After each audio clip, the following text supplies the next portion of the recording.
Halo teman-teman semua, kembali lagi bersama kami kelompok 3 dari kelas AH23B. Saya Yana Fajiria Janiarti bersama rekan saya Nazwardi Rofi dan Laini Arika.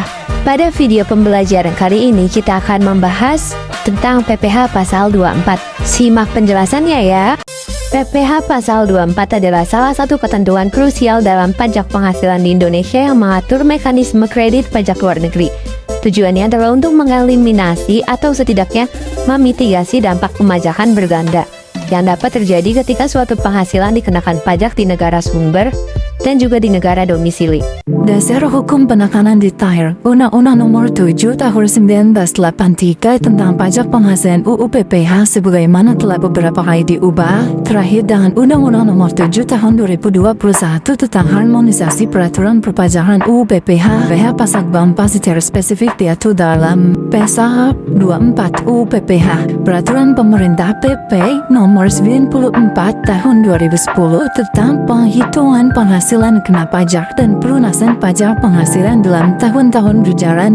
Pasal 21 dan 22 Peraturan Menteri Keuangan PMK Nomor 192-PMK.03-2018 tentang pelaksanaan perjanjian penghindaran pajak berganda.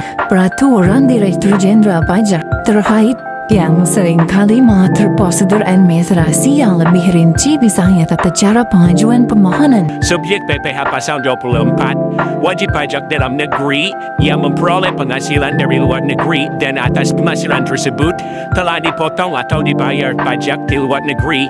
Objek PPh pasal 24, penghasilan yang diterima atau diperoleh dari luar negeri dan atas penghasilan tersebut telah dipotong atau dibayar pajak di negara sumber penghasilan. Jenis-jenis penghasilan dari luar negeri yang dapat dikreditkan antara lain: yang pertama, penghasilan dari usaha atau bisnis; yang kedua, penghasilan dari modal, dividen, bunga atau royalti; yang ketiga, penghasilan lain seperti sewa, keuntungan penjualan aset, dan lain-lain. Selanjutnya ada mekanisme kredit pajak luar negeri. PPh pasal 24 tidak hanya sekadar mengizinkan pengkreditan, namun memiliki mekanisme dan batasan yang sangat spesifik. Yang pertama, kondisi agar pajak luar negeri dapat dikreditkan yaitu pajak tersebut harus benar-benar telah dibayar atau terutang di luar negeri, bukan sekadar perkiraan atau pemotongan yang belum dilunasi.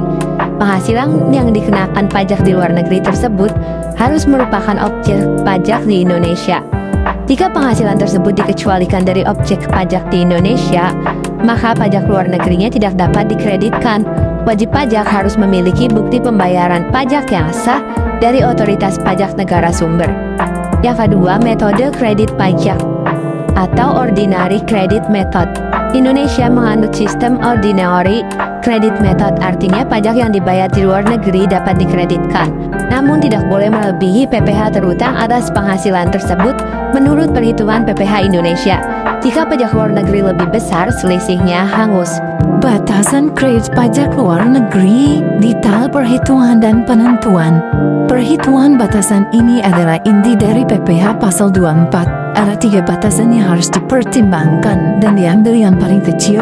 1. PPh terutang di Indonesia atas seluruh penghasilan kena pajak. Ini adalah PPh badan atau PPh orang pribadi yang dihitung berdasarkan tarif PPh Indonesia atas total penghasilan kena pajak. Penghasilan dalam negeri ditambah penghasilan luar negeri. Contoh, jika total PKP adalah 7 miliar dan tarif 22%, maka PPh terutang adalah 1.540 juta rupiah. 2. PPh terutang di Indonesia dihitung berdasarkan perbandingan penghasilan luar negeri.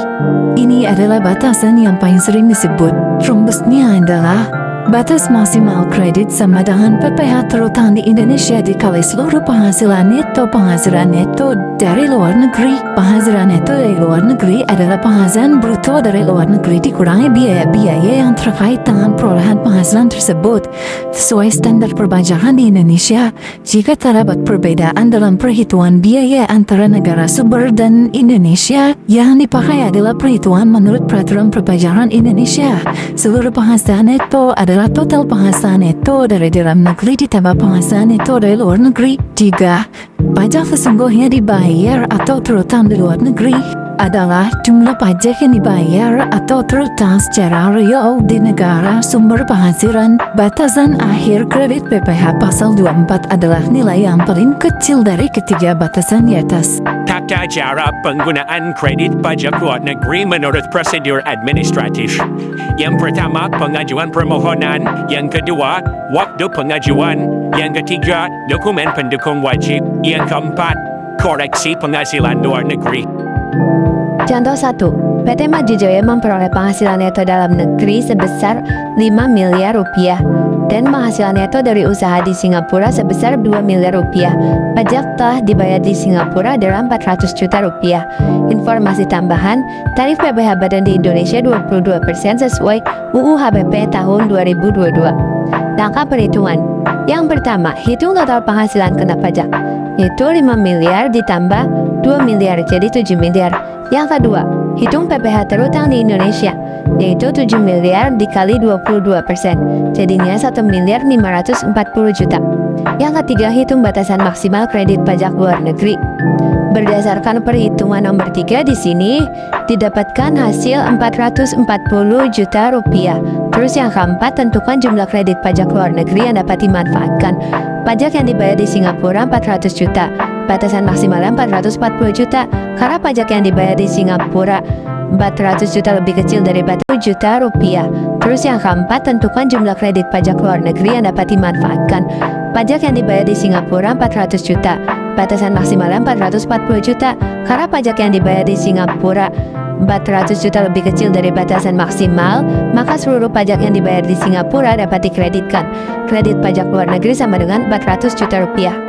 Selanjutnya, hitung PPH kurang atau lebih bayar PPH terutang di Indonesia 1.540 juta rupiah, kredit PPH pasal 24 400 juta rupiah PPH yang harus dibayar di Indonesia setelah kredit PPH 24, yaitu 1.540 juta rupiah dikurangi 400 juta rupiah, jadinya 1.140 juta rupiah. Contoh 2, pajak luar negeri lebih besar dari batasan. PT Sentosa Abadi memperoleh penghasilan neto dalam negeri sebesar 3 miliar rupiah dan penghasilan neto dari usaha Malaysia sebesar 1 miliar 500 juta rupiah. Pajak yang telah dibayar di Malaysia sebesar 500 juta rupiah. Informasi tambahannya, tarif PPH badan di Indonesia sama dengan 22%. Untuk lengkap perhitungannya, yang pertama, hitung total penghasilan kena pajak. Berarti 3 miliar rupiah ditambah 1 miliar 500 juta rupiah sama dengan 4 miliar 500 juta rupiah. Yang kedua, hitung PPH terutang di Indonesia, yaitu 4 miliar 500 juta rupiah dikali 22% sama dengan 990 juta rupiah. Untuk langkah ketiganya, hitung batasan maksimal kredit pajak luar negeri PPH pasal 24. Batasannya sama dengan PPH terutang dikali total penghasilan kena pajak penghasilan dari luar negeri, yaitu 990 juta rupiah dikali 4 miliar 500 juta rupiah sama dengan 330 juta rupiah. Yang keempat, tentukan jumlah kredit pajak luar negeri yang dapat dimanfaatkan. Pajak yang dibayar di Malaysia sebesar 500 juta rupiah, batasan maksimalnya yaitu 330 juta rupiah. Karena pajak yang dibayar di Malaysia sama dengan 500 juta rupiah lebih besar dari batasan maksimal, yaitu 330 juta rupiah, maka yang dapat dikreditkan hanya sebesar batasannya. Kredit pajak luar negeri sama dengan 330 juta rupiah dikurangin 500 juta rupiah sama dengan 170 juta rupiah tidak dapat dikembalikan atau dikompensasikan. Yang kelima, hitung PPH kurang lebih bayar sama dengan PPH terutang di Indonesia, yaitu 990 juta rupiah. Kredit PPH pasal 24 330 juta rupiah.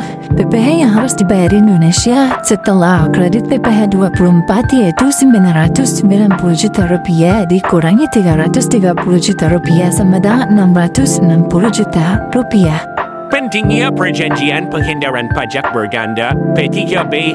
Selain PPH pasal 24, Indonesia juga memiliki perjanjian penghindaran pajak berganda atau P3B atau tax treaty dengan banyak negara. P3B bertujuan untuk yang pertama, mencegah pemajakan berganda, yang kedua, mencegah penghindaran pajak, yang ketiga, meningkatkan kerjasama antar negara dalam hal perpajakan. Ketentuan P3B dapat memengaruhi tarif pajak yang dikenakan di negara sumber penghasilan dan juga ketentuan kredit pajak. Wajib pajak perlu memahami dan menerapkan ketentuan P3B jika melakukan transaksi dengan negara yang memiliki P3B dengan Indonesia.